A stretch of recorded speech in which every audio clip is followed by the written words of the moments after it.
Time for a creative tutorial using the Voronoi filter. It's not a commonly used filter, but you can definitely have some fun with it. We are going to use the Voronoi filter as a mask for our image and then see what we can do with it. First, let's start by adding a white fill layer from the pixel menu. The fill layer will use the currently selected color, which in my case is white. If the color of the fill layer is not white, make sure it's white. From the Layers panel, let's add the Live Voronoi filter. By default, live filters will be added as a child to the selected layer.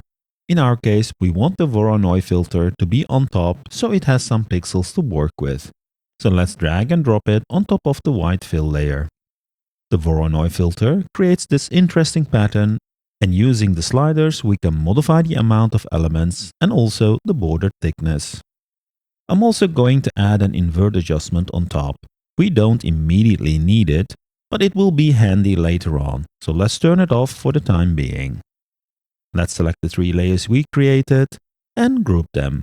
Before moving on, let's also make sure that the group gets the normal blend mode, instead of the default pass-through blend mode.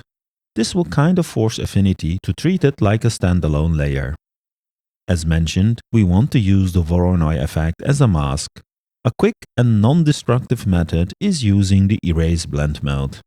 In order to use the Erase Blend mode, we need to group again so that we can apply the Erase Blend mode on the new group we created. When we apply the Erase Blend mode, everything will be cleared. In order to have the Erase mode act like a mask, or in other words, have the blacks masked out, we can open the blend ranges and from the source layer, we just lower the highlights. This makes the black areas transparent and we have effectively created a mask. Awesome! And as everything is set up non-destructively, we can go back to the Live Voronoi filter and adjust it. By enabling the invert adjustment we used earlier, the mask will be inverted. Instead of elements containing the image, the border will contain the image. Now time for fun. Let's duplicate our image and place the group inside our duplicated image by dragging and dropping it onto the layer title. If we drop it on the thumbnail, it will become a clipping mask, and that is not what we want.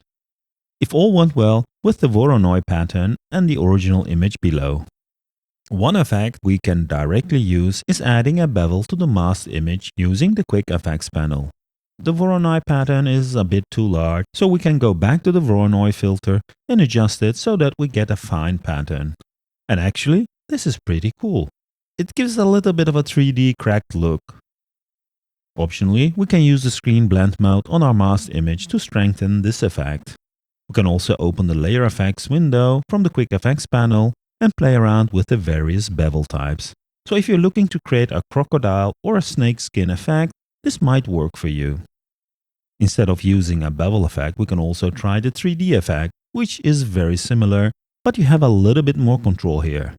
Maybe this effect can also be used for a cracked oil painting look. Time to move on to the next effect, which is a bit more artistic and works best with futuristic artwork. I'll remove the layer effects from the group, and in the Voronoi filter, we'll use a very large cell size and max out the border. When we now make the masked image larger, we get this pretty cool refraction effect. As everything is live, we can adjust it to our liking. We can also turn on the invert adjustment to get a different look. Let's play around with the Voronoi and see what we get. Pretty awesome. Optionally, we can add an additional mask to the Voronoi masked image to make sure that some parts of the original image is not affected. We can further enhance the effect by adding additional filters to it. If we add a Gaussian blur effect above the Voronoi group, we get a blurred effect. However, if we move the Gaussian blur below the Voronoi group, we still keep the sharp edges, but the content inside the Voronoi elements will be blurred. Adding adjustments is also possible. For example, we can add a levels adjustment below the Voronoi group to make the element darker or lighter. What works really well with this effect is the new glitch filter introduced in version 3. Let's add it to the masked image. Make sure it's either above or under the Voronoi group. As the glitch effect is now above the Voronoi group, it will affect the Voronoi mask as well. I would say just experiment with the various types of glitches. I'm going to stick with the fuzz effect as this gives kind of a glass effect. Another cool filter we can add is a spherical filter. This will allow us to blow up the effect. Remember that with this filter, you can click on the canvas to set the center point for this effect. Let's go crazy and also add the pinch punch filter to even make the distortion stronger. Finally, to give the element a bit more depth, we can use the quick effects panel again to add an outer shadow. Here are some variants of this effect I saved earlier to give you some inspiration. Just experiment and you probably will get some cool results. By the way, the wave glitch type looks also very interesting, just like the light rays glitch type, which definitely adds some depth to the complete effect. Here is another variant with a mask applied. The Voronoi filter in Affinity does not have a lot of customization. In my tools page, I have a link to a free Voronoi generator, which has many more options. Link is in the description. You can move elements around or change the shape of the elements. Once you're happy with your Voronoi pattern, turn on the Export Cells checkbox and export this as an SVG. We can now import this SVG into our document using drag and drop from Finder or Windows Explorer. I'll double-click the imported layer and copy all the elements from it.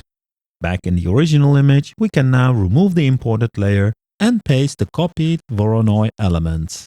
Group them and adjust the position and size as you see fit.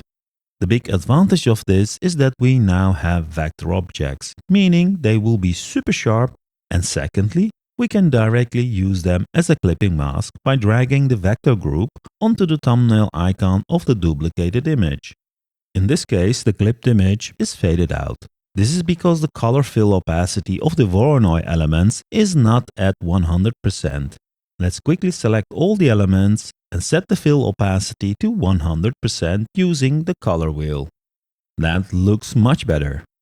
Just as before, we can now resize the masked image to create our effect. Pretty awesome. If you wonder how to invert this clipping mask, a quick way is by grouping the vector objects in the clipping mask layer and then adding a rectangle to the clipping mask. If we move the vector element group as a child to the rectangle and set the blend mode of the element to erase, we get an inverted clipping mask. We also could have used the compound function, but I just like the erase blend mode. Now if we look at the result, we can see the mask is indeed inverted as the image is now masked with the border of the elements. Before I leave you, here is another variant which looks pretty interesting. After we repeated the steps to get the Voronoi masked image, I'll add a mask and paint out the face area, so that the face will be unaffected. Now, as shown earlier, I'll add a glitch filter and use the blast type, which creates this linen look. Hope you liked this video and thanks again for tuning in. Hit the like and subscribe buttons before you leave and see you in the next video. Still here? Here's something I learned today. Let me know in the comments if this was also new to you. Let's check if this is correct using Google Maps. Wow, it really exists. However, I expected this to be somewhere in Sweden though. We can even see the car in Street View. Wait a minute, what are these? Beetles on the trees? Looks like someone has been having fun. When we search on YouTube, there's a bit more explanation on why this Volvo is there. Anyway, enjoy your day and keep on learning.